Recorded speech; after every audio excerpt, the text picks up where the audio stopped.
Hello tout le monde. Bonjour tout le monde. Otep, mes frères Kamites, Otep, mes sœurs Kamites. Bonjour chers amis ivoiriens, chers frères et sœurs ivoiriens, chers frères et sœurs africains. Ici Tanouro, vous me connaissez, j'espère que vous allez bien et que vous avez la patate. Il fait beau, on a du soleil, donc on profite, hein, le temps que ça dure. Voilà, belle lumière, n'est pas trop pareil gris dans les, dans les vidéos, dans les photos, mais tant mieux. Moi ça me fait du bien dès qu'il y a du soleil. Ma peau elle est rayonnante et tant mieux. C'est ouais, on est nous les noirs, nous les africains, nous sommes faits pour ça, pour supporter le soleil, donc tant mieux pour nous. Alors, je fais cette petite vidéo pour aborder mon sujet que vous connaissez. Je me suis, on va dire, je ne me suis pas spécialisée, hein. Je me suis engagée dans deux combats, c'est-à-dire le combat de la conscientisation de l'homme noir à travers le biais des soi-disant religions importées et par le biais aussi, et donc le deuxième combat, c'est voilà, la libération du président Laurent Gbagbo, libération réelle, définitive et totale, pas une libération fictive, pas une libération sous condition, puisque tout est dit, tout a été dit, donc je ne vois pas le problème, on ne voit pas le problème à part le problème politique, voilà. Et comme nous savons, et que eux ils savent, et que nous on sait tous la vérité, on espère, on aimerait que ça cesse maintenant, que ça cesse, qu'on libère le pauvre monsieur qui puisse jouir de ses heures et de ses moments en famille, qui puisse jouir de sa vraie liberté, de respirer l'air pur sans avoir une épée de Damoclès au-dessus de la tête. Donc voilà. Donc aujourd'hui, je vais aborder un sujet qui ne va pas vous plaire, bien sûr, à tous ceux qui sont chrétiens. Je vais aborder ce sujet parce qu'il le faut. Il faut passer par ça, quitte à me faire haïr, détester, me traiter de sorcière. J'assume. Et j'accepte volontiers. J'accepte volontiers.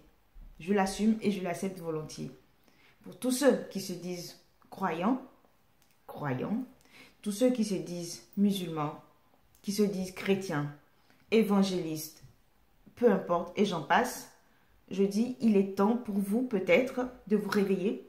Il est temps pour vous de faire la part des choses, de ne pas mélanger, de ne pas confondre spiritualité, croire en Dieu, en un seul Dieu, celui même qui est au-dessus de tous, qui nous inspire, qui est à travers nous, qui est en nous, qui est à travers tous les éléments de la nature. Et grâce à cette puissante énergie qui nous inspire, qui nous aide et qui nous guide à faire le bien ou à choisir de faire le mal. Tout simplement. Aujourd'hui, je vais aborder un sujet aussi simple que banal du fait que toutes les religions qui sont en Afrique aujourd'hui, donc que j'ai cité là il y a pas 2 secondes, il n'y a pas 2 minutes, toutes ces religions-là, dites religions importées, religions catholiques, chrétiennes, musulmanes, je ne sais plus, Jéhovah, protestants, machin, évangélistes, toutes ces religions, dites des religions importées en Afrique et qui nous ont été imposées en Afrique pour pouvoir mieux nous dominer, sont des idéologies. Au-delà de soi-disant religion, sont des idéologies. Et je vais vous démontrer par A plus B, puisque je n'ai pas besoin de vous démontrer, parce que tout le temps on en parle. On a des frères Kamites qui en parlent le mieux, qui expliquent le mieux. Et bien, on a le professeur. Vous allez dire, oui, mais c'est ta seule référence. Ben oui, en Afrique, il n'y en a pas beaucoup. Des Africains, des Noirs, il n'y en a pas beaucoup qui expliquent, qui sont professeurs, qui sont spécialisés dans la question. Donc, c'est le professeur Jean-Charles Couvi-Gomez. Oui, je vais le citer encore. Lui, grâce à lui, j'ai les yeux comme ça. Voilà, tout simplement. Et que je peux croire en l'être humain. Je peux, comment dire, croit en un être suprême au-dessus de nous qui maîtrise tous les éléments de la nature, qui fait que nous, l'homme, on a le choix de pouvoir choisir d'être bon ou d'être mauvais. Oui, je crois en la spiritualité. Oui, je crois en la spiritualité africaine, en la religion africaine. Parce que l'homme noir, l'homme africain, en lui-même, a toujours été bon. Et on le voit dans toute notre histoire, dans toutes les traversées de l'Afrique, d'histoire de l'Afrique, l'homme noir a toujours été bon. Donc oui, la spiritualité, la religion, c'est pas quelque chose qui est étrangère à l'homme noir. C'est pas quelqu'un qui vient d'ailleurs, qui nous l'impose, qui nous dit que c'est comme ça, on doit faire et on le fait. Non, ça s'appelle des idéologies, ça s'appelle des emprises pour pouvoir dominer, pour pouvoir maîtriser les gens. Comment on peut te violer et ton violeur te dit, bon, comme je t'ai violé, je vais t'épouser. Et toi, tu es fier, tu dis, oui, voici mon sauveur. Je banalise le truc, je simplifie. Avec un mauvais exemple, je suis désolée de parler de viol pour toutes les personnes qui ont été victimes de ça. Mais c'est exactement ça. C'est la même chose. Une violée qui se fait violer, elle se fait prendre de force. Et son violeur lui dit, mais comme je t'ai prise de force, eh bien je vais t'épouser. Et comme ça, tu vas m'appartenir pour de bon. Et elle dit, oui, il m'a violée, mais il m'a sauvée parce que je suis mariée grâce à lui. Ce n'est pas de l'amour. Un mariage, on dit l'union de deux personnes qui ont un sentiment. Ce n'est pas de l'amour. C'est une obligation. On te force à vivre avec la personne qui t'a arraché quelque chose de toi-même. Ta dignité d'abord, avant de voir l'acte même ignoble en lui.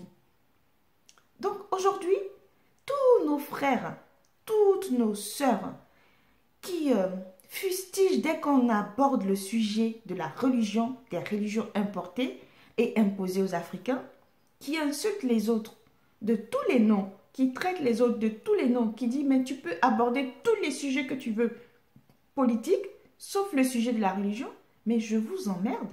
Excusez-moi, c'est pas à vous de me dire ce que je dois aborder ou ce que je ne dois pas aborder. En plus, sur ma page là, c'est pas à vous de me dire ça. Si vous n'êtes pas content, vous bloquez, vous zappez comme plein l'ont fait. Et moi, personnellement, ça m'a fait du bien. Parce que je gagne du temps à ne pas parler avec des imbéciles. Oui, je vais être très crue, je vais être très dure, je vais être très sèche. Mais il est temps pour vous de vous réveiller. Parce que le code noir, on vous en a parlé, basé sur la religion imposée par des papes, pour pouvoir aller vous esclavagiser, pour pouvoir aller vous dominer, pour pouvoir vous exploiter. Vous utilisez comme des biens meubles, c'est-à-dire comme des tabourets, parce qu'il n'y avait pas de fauteuil, excusez-moi, il n'y avait pas de fauteuil en Afrique. Vous utilisez comme des tabourets, des bancs. Vous appartenez aux colons en tant que des bancs. Vous n'étiez pas des êtres humains.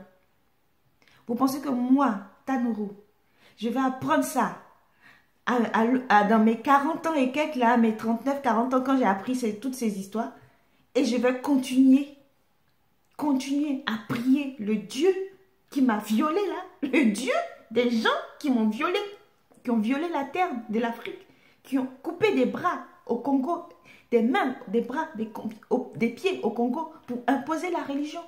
Je vais continuer à prier leur Dieu. Non mais il y a un problème. Qu'est-ce qui ne va pas?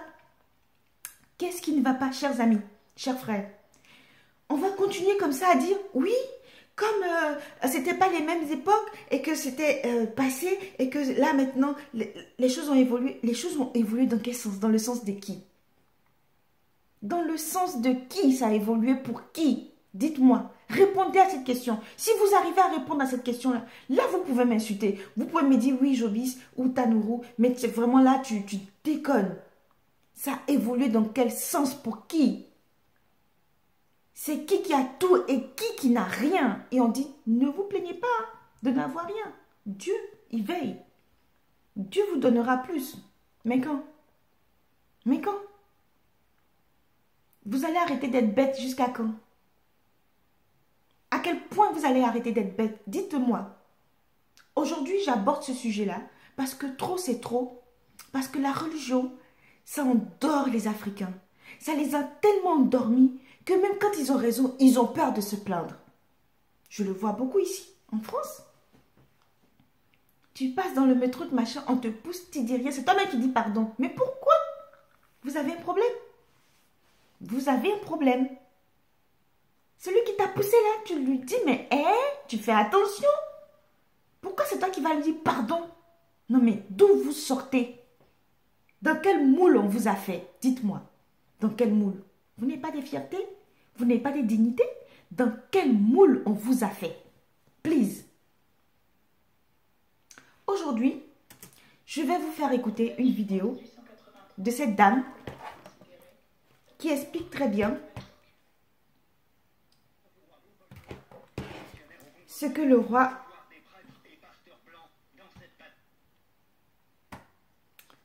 Je vais vous expliquer ce que le roi de la Belgique, Léopold Machin Prout, qui est peut-être un héros pour certains dans leur pays, mais pour moi c'est le plus grand criminel de tous les temps. Si on pouvait le juger à titre posthume, qu'on le fasse, parce que c'est un grand criminel, et qu'à cause de lui, le peuple congolais a morflé, est limite attardé à cause de lui, parce qu'ils ont été traumatisés par tout ce qu'ils ont fait, toutes les méchancetés, les atrocités qu'ils ont fait à ce peuple. Le peuple congolais aujourd'hui est meurtri jusqu'à présent des actes de Léopold II. Et c'est là-bas qu'il y a les plus d'églises en Afrique. Plus de 200 églises. Tous les jours, les églises se réveillent. Soi-disant s'éveillent, s'endorment pour ne pas dire. Tout le temps. Et vous allez prendre conscience jusqu'à quand? Vous allez prendre conscience jusqu'à quand? On va continuer à vous entuber jusqu'à quand? Pour que vous vous réveillez. Quand? Quand? Dites-le moi. Répondez à cette question. Et écoutez cette vidéo.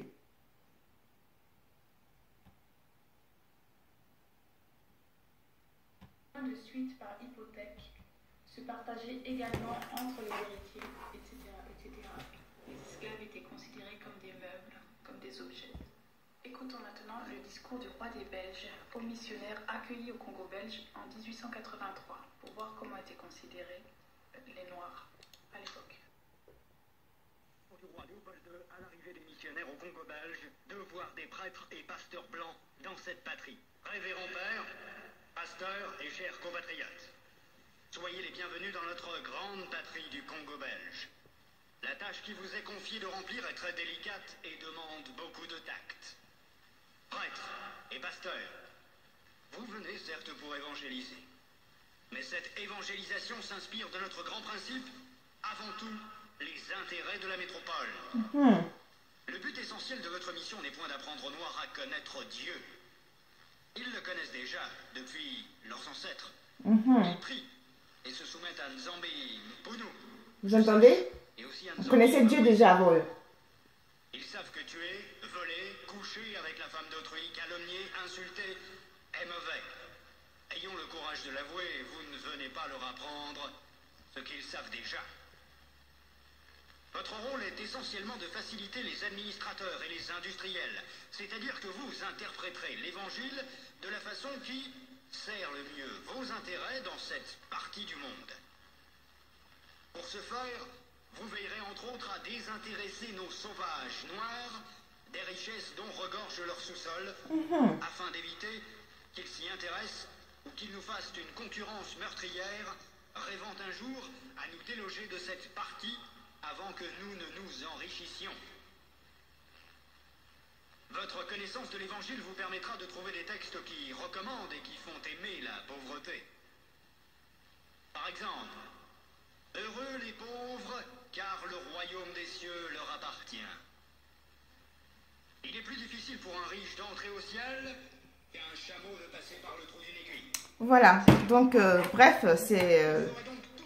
c'est tellement énorme, c'est tellement écœurant, c'est tellement d'entendre ce discours, c'est tellement révoltant, ça donne envie de, voilà, hein, de sortir et puis tuer tout ce que tu vois, mais c'est pas possible, c'est pas ça nous, c'est pas ça nous les Noirs, c'est pas ça nous les Africains, mais c'est révoltant. de penser que des gens se sont servis de la soi-disant religion pour pouvoir asservir d'autres peuples et que ces peuples-là, jusqu'à présent, 400, 500 ans après, continuent de prier le Dieu de ces personnes-là. Mais il y a un problème. Il y a un problème. À un moment donné, il faut te poser les vraies questions, les bonnes questions. Certes, il y en a qui gagnent de l'argent avec parce que c'est devenu un business, la religion en Afrique. Mais il y a un problème. Parce que demain, quand le maximum de personnes vont s'éveiller, vous pensez qu'ils vont s'en prendre à qui? Les premiers. Qui seront les premiers loges là? C'est vous les mêmes pasteurs là. C'est vous les mêmes prêtres là qu'on va choper. Est-ce que vous savez ce qui vous attend? Non.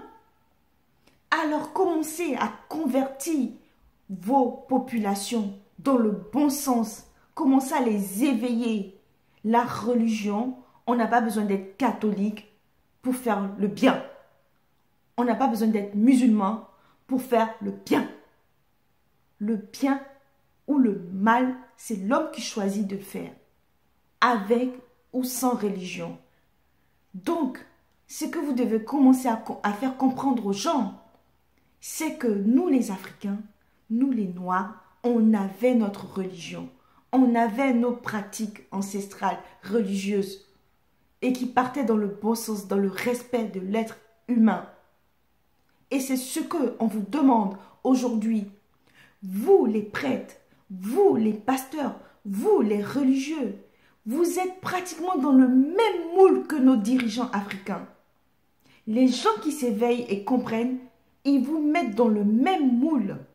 Donc vous devriez commencer à comprendre et à vous dire, est-ce que il n'y aura pas un effet boomerang de cette prise de conscience un jour sur nous?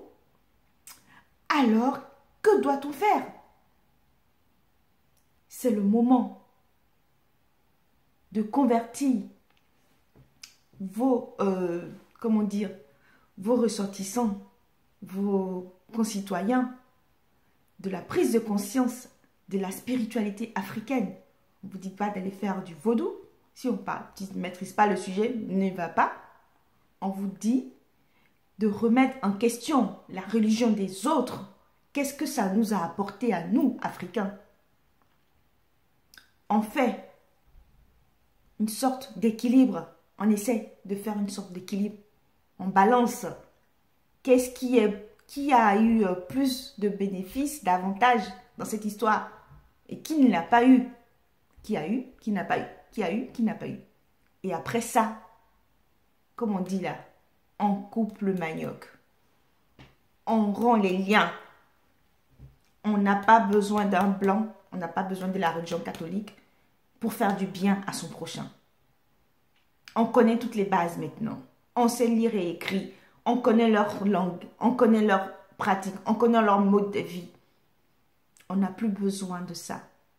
Il faut passer à autre chose. Le nôtre, nous le réapproprier et le faire évoluer. Est-ce que c'est compliqué ça?